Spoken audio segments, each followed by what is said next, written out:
ये आकाशवाणी रायपुर है। छत्तीसगढ़ी समाचार बुलेटिन के संग धर्मेंद्र दुबे के जय जोहार। चित्रकोट विधानसभा उपचुनाव पर आज शांतिपूर्ण ढंग ले वोट डालेगी। आज 229 मतदान केंद्र मन में कड़ा सुरक्षा व्यवस्था के बीच 74% ले ज्यादा मत पड़िस। मतदान सिराय के बाद 6 जिन प्रत्याशी के भाग्य अब ईवीएम मशीन में बंद हो गए है। यहाँ ले भाजपा हा लच्छूराम कश्यप ला तक कांग्रेस राजमन बेंजाम ला अपन उम्मीदवार बनाए हैं। उपचुनाव के परिणाम 24 अक्टूबर के घोषित होही। मतगणना के पूरा कामला ए बार महिला कर्मचारी मन ला सौंपे गए है। हमार संवाददाता के मुताबिक माओवाद प्रभावित ए क्षेत्र मन में वोट डाले बर लोगन मन हा अब्बड़ उत्साह देखेगिस। आदर्श मतदान केंद्र छापर भानपुरी में घलो मतदाता मन हा लंबा कतार लगा के वोट डालिन।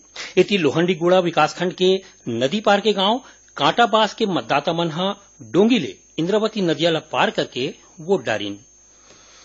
गरियाबंद जिला के सुपे बेड़ा में विशेष स्वास्थ्य शिविर लगाए गए है। इस शिविर में डॉक्टर मन के विशेषज्ञ टीम हा घरों घर जाके किडनी रोग ले पीड़ित मरीज मन के जांच करत है। जांच में पाएगी कि ज्यादा मरीज मन हा मधुमेह और उच्च रक्तचाप जैसन बीमारी ले पीड़ित है।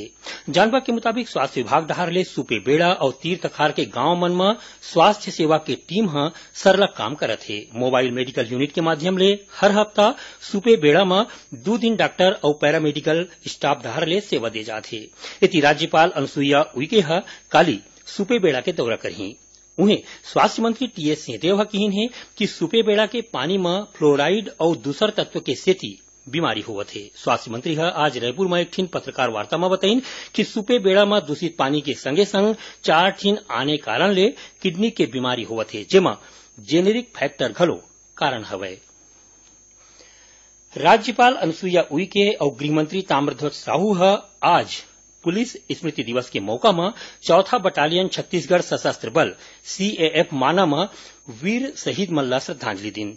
राज्यपाल कहिन कि आज के दिन वीर जवान मन के साहस ले भरे काम के सुरता करा थे, जौन मन अपन मातृभूमि के सेवा पर पूरा समय लगा दिन। गृहमंत्री ताम्रध्वज साहू कहिन कि प्रदेश सरकार शांति और व्यवस्था राखे बर हर बेरा तैयार है। ओमन कहिन कि सरकार माओवादी समस्या के समाधान उबर गंभीर है। उन्हें मुख्यमंत्री भूपेश बघेल पुलिस स्मृति दिवस पर शहीद मन ला नमन करत पुलिस सेवा के अधिकारी और कर्मचारी मन ला अभिनंदन करिन। कोंडागांव जिला में सुरक्षा बल और माओवादी मन के बीच मुठभेड़ होए के समाचार मिले हैं। जिला के पुलिस अधीक्षक घटना के पुष्टि करत बताइन कि मर्दापाल थाना क्षेत्र ले सुरक्षा बल के टीम सर्चिंग बर निकले रहीन। इसी दौरान तुमड़ी बार के जंगल में पहली चले घात लगाए बैठे माओवादी मन सुरक्षा बल मोन पर गोली चला दिन। जवान मन घलो जवाबी कार्रवाई करीन। ए घटना में कोनो के हताहत होए के खबर नहीं मिले है। जानवा के मुताबिक घटना वाले जगह चित्रकोट के सीमा ले लगे है, जी हां आज वोट डालेगी। उच्चतम न्यायालय आज कथित सेक्स सीडी कांड के ट्रायल ऊपर रोक लगा दे है। संगे संग कोर्ट राज्य सरकार ला घलो नोटिस जारी करे है। जानवा के मुताबिक सीबीआई मामला के सुनवाई छत्तीसगढ़ के बाहिर आने राज्य में कराए बर सुप्रीम कोर्ट में अर्जी लगाए है। फिर कोर्ट ए मामला ला राज्य के बाहिर सुनवाई बर कोनो फैसला नहीं ले है।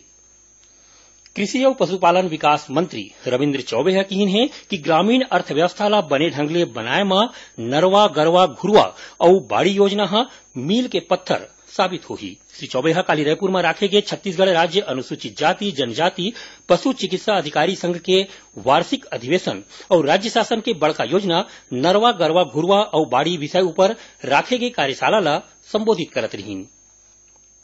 प्रदेश के युवा मन ला राष्ट्रीय स्तर के कंपनी मन में रोजगार देवाए बर राखे गए 2 दिन के राज्य स्तरीय मेगा प्लेसमेंट कैंप आज ले रायपुर में सेजबहार स्थित इंजीनियरिंग महाविद्यालय में शुरू हो गए। पहले दिन रायपुर, बिलासपुर और जगदलपुर शासकीय इंजीनियरिंग कॉलेज के करीबन 360 इंजीनियर मन पंजीयन करवाए है। एक कैंप में प्रदेश और देश के 50 ले ज्यादा बड़का कंपनी मन भाग लेवत हैं।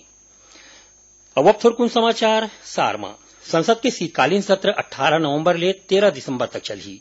संसदीय कार्य मंत्रालय लोकसभा और राज्यसभा सचिवालय ला एकर सूचना दे दे है।